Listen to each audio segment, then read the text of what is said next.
Du banal à l'insolite, il se dégage de cette photographie une inquiétante étrangeté qui nous fait ressentir un profond malaise.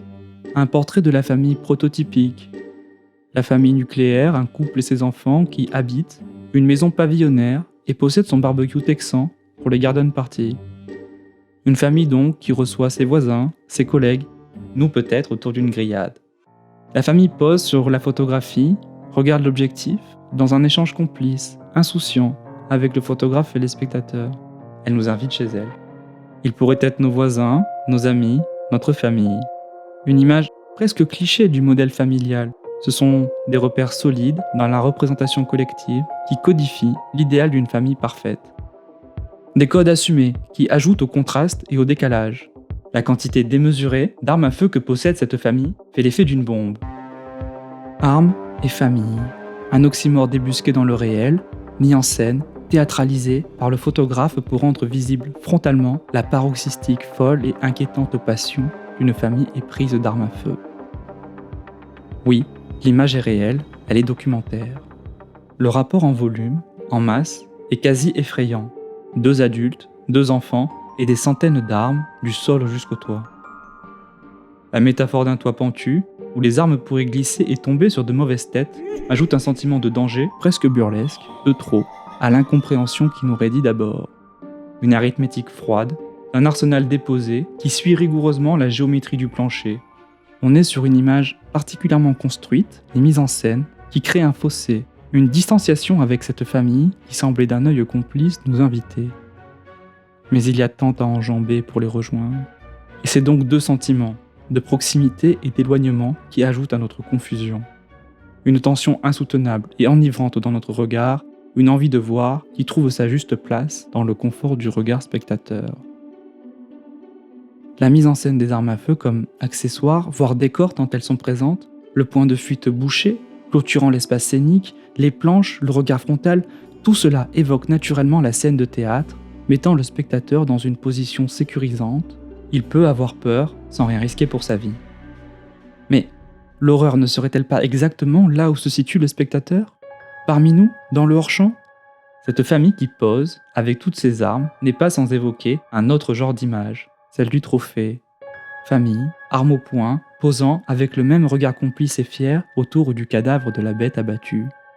Ici, malgré l'arsenal colossal, il manque le cadavre, la bête est absente. Si l'on peut difficilement compter les armes que possède cette famille pour se défendre, à quoi donc peut ressembler le monstre, la menace qui la hante et nous guette peut-être ? La peur est un véritable vecteur de transmission. Au centre de l'image se trouve la fille cadette de la famille. Elle nous regarde, droit dans les yeux, et s'opère alors un processus d'identification. Elle nous replonge directement face à nos frayeurs infantiles, ces monstres tapis dans l'obscurité de nos placards et sous nos lits. À cet âge, l'environnement est perçu à travers le prisme de notre imagination, où les peurs viscérales trouvent un terrain fertile pour s'y développer. Ici, on voit les monstres en pleine lumière, des armes qui le temps de la photographie sortent des placards et de sous les lits. Au pied de la fillette, certaines pointent vers elle, la menacent indirectement, mais son sourire nous désamorce et ajoute à notre confusion. Un malaise s'installe, c'est bien la peur, ce sentiment à la fois étrange et intime. Son vélo à roulettes nous replonge dans cette période de l'enfance où tout est jeu et apprentissage. On voudrait croire que ces armes ne sont que des jouets, trop réalistes pour enfants. Des pistolets de cow-boy, étalés comme des Legos qu'on n'aurait pas rangés. Jouer à la guerre, c'est possible quand on est enfant. Et on les collectionne les jouets à cet âge-là. L'absurdité grotesque, presque comique, du temps qu'il a assurément fallu à cette famille pour sortir et placer leurs armes, puis les ranger. Des centaines d'armes, et si peu de bras pour les porter. Comment, raisonnablement, à ce moment-là, elle n'a pas pu se dire « on en a trop ». Faut avoir un rapport à l'objet profondément régressif pour ne plus savoir même distinguer les unités, des dizaines, des centaines. Le spectateur est en plein suspense. Il voit le danger d'une scène que les protagonistes sont incapables de réaliser. Cette vision d'un couple qui inculquerait à leurs enfants qu'une arme létale est un jouet s'inscrit dans une perversion propre à l'horreur. Une inversion des valeurs où le mal deviendrait le bien, l'arme mortelle un jeu d'enfant. On pense à Chucky, Annabelle ou Squid Game, mais aussi aux familles monstrueuses de la colline à des yeux ou de Massacre à la tronçonneuse. On aimerait pouvoir croire que la fillette ne tire pas encore, mais son grand frère, un peu plus âgé, garde déjà le seuil de la porte, l'arme au poing.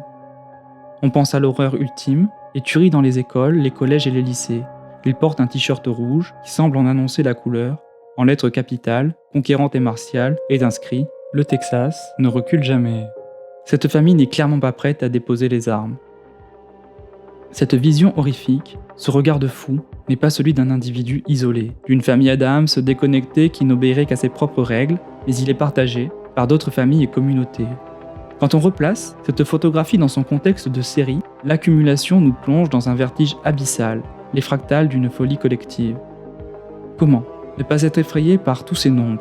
Nombre de familles, nombre d'armes, un spectacle du gigantisme à l'américaine, dans un déballage sans pudeur et sans honte. Qui peut se calculer en nombre de tirages, de livres, d'expositions et nombre de spectateurs? Derrière cette tension, entre peur et désir de voir plus, n'aurait-on pas appris à éprouver un véritable plaisir presque sadique, attendre la moindre goutte de sang pour pouvoir dire « je l'avais vu venir ».